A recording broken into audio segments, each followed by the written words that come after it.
Today, Pete, Ray, Winston, Egon, they go to Comic-Con. NERDSoul.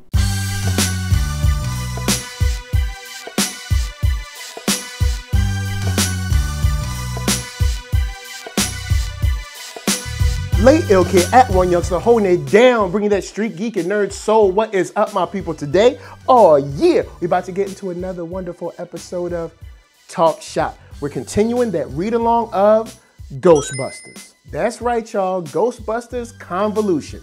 Today, it looks like the Ghostbusters on a nice little field trip, if you will, a little vacation, a little time off, some R&R.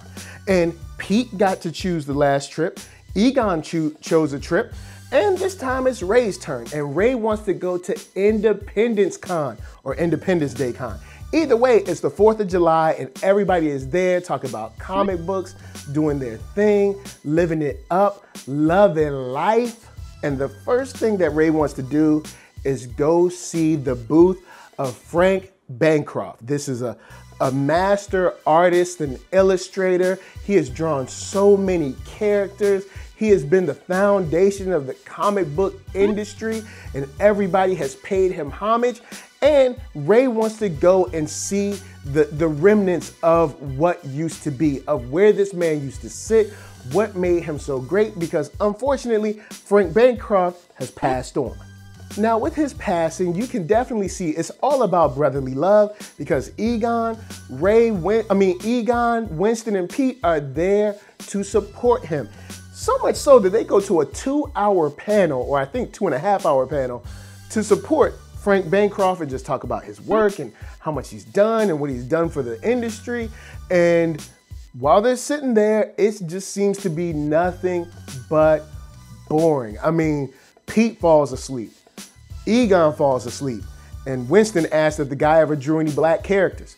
But at least they get something done while Ray is all googly-eyed over the memory of Frank Bancroft and what he's actually done.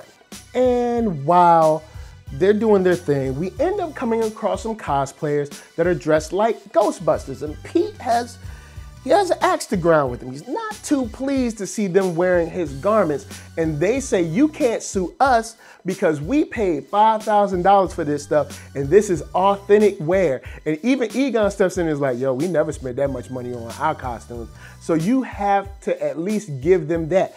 Plus, they were lawyers, so I mean, what was Pete gonna do?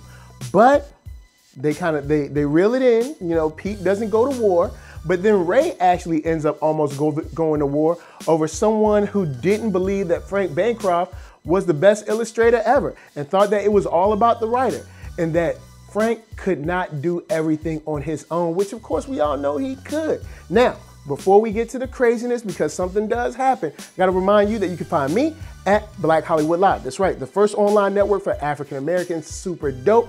And you can find them at blackhollywoodlive.com, where they have celebrity interviews, after shows, sports talk, geek, nerd, tech, the whole shebang. From day to day with live streams talking about everything on youtube.com/blackhollywoodlive.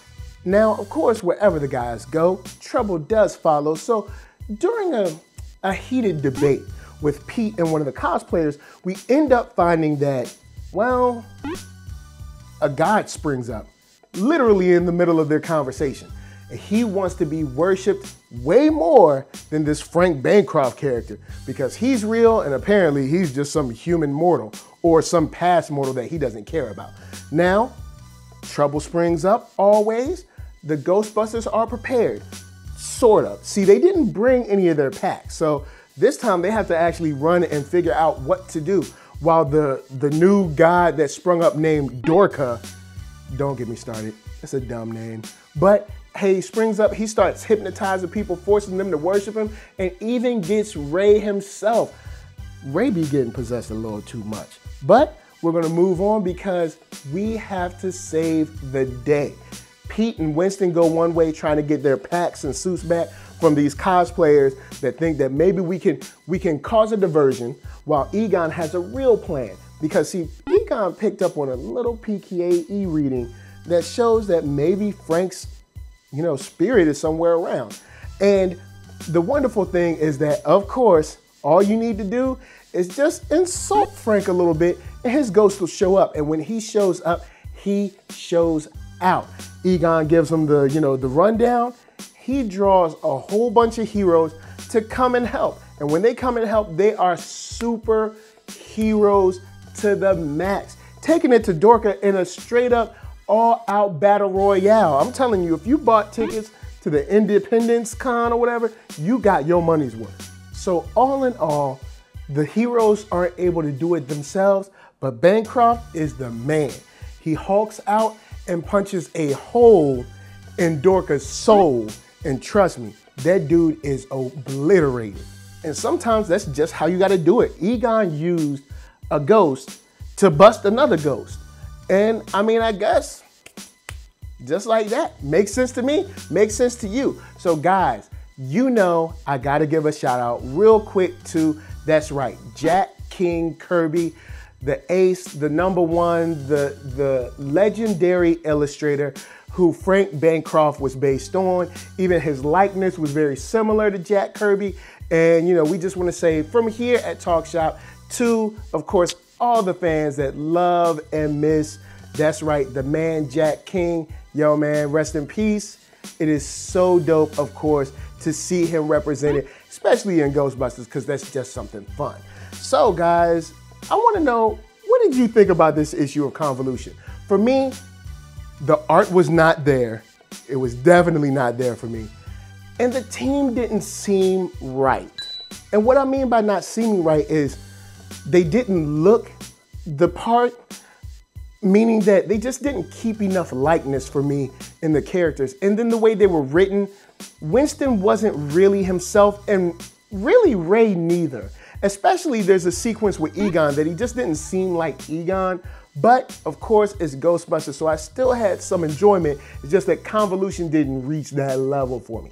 But guys, of course, jump down in them comments. Let me know what you thought of Ghostbusters Convolution. And before I bounce, I gotta tell you guys that you can now rejoice and celebrate and give a shout out to Jessica DeWitt, who just passed her goal for her Kickstarter. That's right, for Sinistra.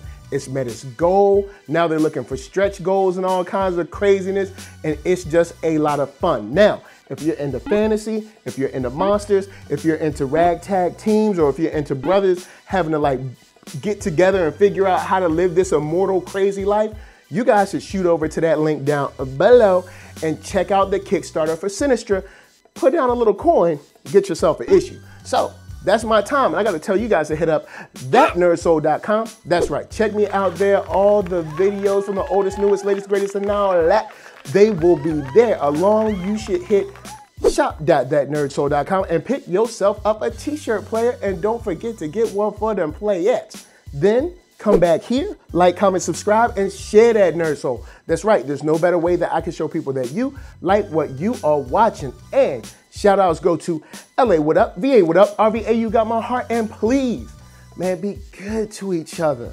Be good to yourselves. And check it. If you ever go to Comic-Con without your Proton packs, you're bringing it on yourself. Peace.